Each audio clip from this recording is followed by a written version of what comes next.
दोस्तों आज की जो हमारी बुक समरी है वो काफ़ी ज़्यादा अमेजिंग है, क्योंकि आज मैं जिस बुक की बात कर रहा हूँ वो है इकिगाई।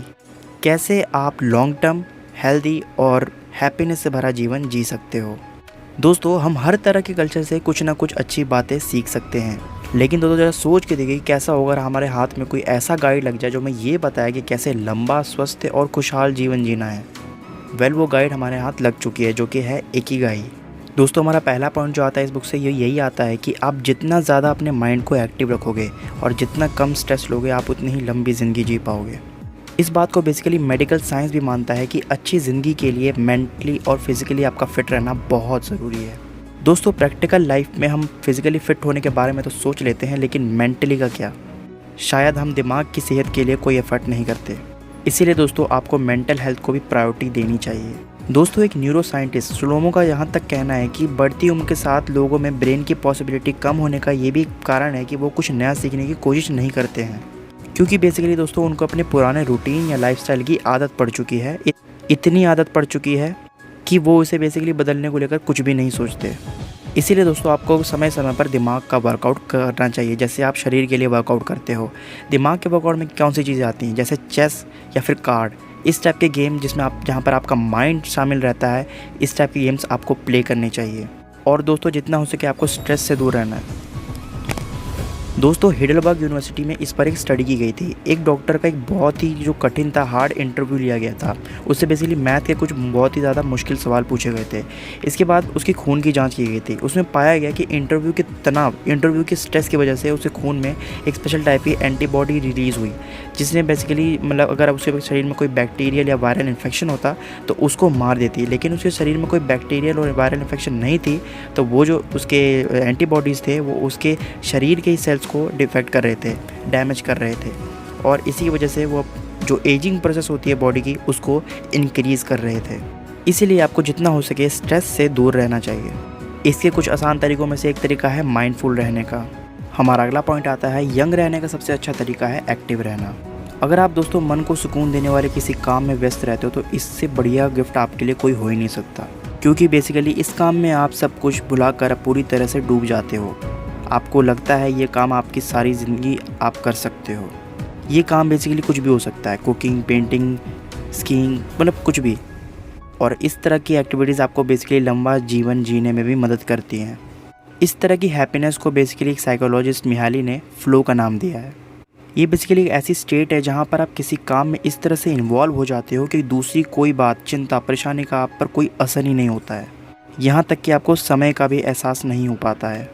इसका एक ग्रेट एग्जांपल है कि भी आप किसी बच्चों को खिलौनों के साथ खेलते देखो या किसी पेंटर को पेंटिंग करते देखो, इनमें आपको पता चलेगा कि वो उनके आसपास क्या चल रहा है वो उस पर बिल्कुल ध्यान नहीं दे रहे होते। और दोस्तों इसी के साथ जितना हो सके आप सोशल होने की कोशिश करिए, और जितना हो सके आप रिस्पॉन्सिबिलिटीज़ लीजिए चीज़ों की। जितना हो सके आप खुद से चीज़ों को करने की कोशिश करिए। ओकिनावन भोजन में बहुत वैरायटी होती है, लेकिन पोर्शन छोटे होते हैं। ये है हमारा अगला लेसन। जापान के लोगों की औसत आयु दुनिया में सबसे ज़्यादा है, और ओकिनावा के लोग बाकी जापानियों से भी लंबा जीवन जीते हैं। इस बात ने जापानी खान पान की दुनिया में एक पहचान दिलाई है। दोस्तों सिंपली रिक्यूस यूनिवर्सिटी ने एक हार्ट स्पेशलिस्ट जो थे उन्होंने जिनका नाम था माकोटो सुजुकी, जिन्होंने 70 के दशक में ओकिनावा के लोगों के भोजन पर बहुत ज़्यादा स्टडी करी थी।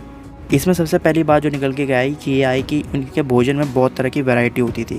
यहाँ कम से कम 206 तरह के भोजन होते थे, जिसमें बहुत से हर्ब्स और मसाले शामिल थे। और दोस्तों क्या आपको पता है कि ओकिनावा के लोग फल और सब्जियों की 5 सर्विंग रोज़ खाते थे, 5 तरह की वैरायटीज़। और वो इस बात का ध्यान रखते थे कि उनके प्लेट में इंद्रभुज यानी कि रेनबो की हर रंग की एक ना एक डिश होनी चाहिए, एक ना एक चीज़ ज़रूर होनी चाहिए। इस तरह की मतलब खाने की वैरायटी मिल जाए ना तो मतलब मज़ा ही आ जाए। उन लोगों का बेसिकली यही मानना था। और वो बेसिकली नमक और चीनी जितना कम हो सके उतना कम इस्तेमाल करते थे। दोस्तों अगर कंपेयर करें तो जापान के बाकी लोगों की तुलना में उनकी चीनी की खपत 60% से कम होती थी और नमक की खपत 50% से भी कम होती थी। और यही कारण है कि जापानी भोजन को दुनिया में सबसे हेल्दी भोजन माना जाता है। और वैरायटी की तरफ पोर्शन का भी ध्यान रखा जाता था। उनका मानना है कि आप उतना ही खाएं जिससे आपका पेट 80% भर जाए, यानी कि आपको थोड़ी भूख बाकी रहे।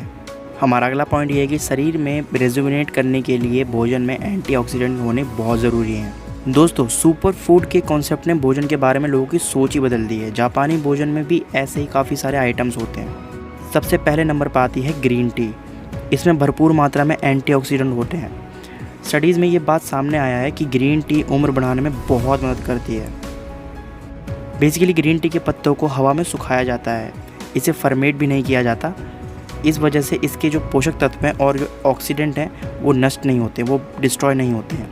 ग्रीन टी बैड कोलेस्ट्रॉल को कम करती है, ब्लड शुगर लेवल और खून के बहाव सही रखती है और इन्फेक्शन से भी बचाती है। सो देख रहे हो दोस्तों कितने ज़्यादा फ़ायदे हैं ग्रीन टी के। और मैं ये बात अपने से नहीं बता रहा हूँ, जो इस बुक में है वही बता रहा हूँ। और दोस्तों, इसी के साथ शरीर को एक्टिव रखना भी बहुत ज़्यादा ज़रूरी है, भले ही वो छोटी सी हल्की फुल्की वॉक ही क्यों ना हो। तो बेसिकली आपने ऐसे कई बुज़ुर्गों से ज़रूर मिले होंगे जिनका एनर्जी लेवल और ज़िंदा दिली उम्र के साथ उसके ऊपर कोई असर नहीं पड़ता है। इसकी एक वजह ये भी हो सकती है कि वो बेसिकली जीवन में शारीरिक रूप से बहुत एक्टिव रहे हों, इसलिए शारीरिक रूप से आपको भी बहुत ज़्यादा एक्टिव रहना चाहिए। आई होप आपको इकिगाई बुक की समरी पसंद आई होगी।